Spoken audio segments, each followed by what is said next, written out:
pieni pito vielä sillä ylhäällä. Noin. Yes. Sitten ne vielä kyljen koon.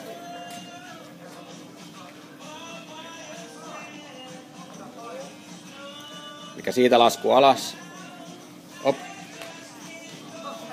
Eikö näytäpä se vielä elikkä meet siitä siihen pitoon ja siitä lasket lantiota alaspäin ja sitten ylös koonto. Noin. Yes, noin. Ja sitten sama sillä että oot siinä niinku kämmennojassa.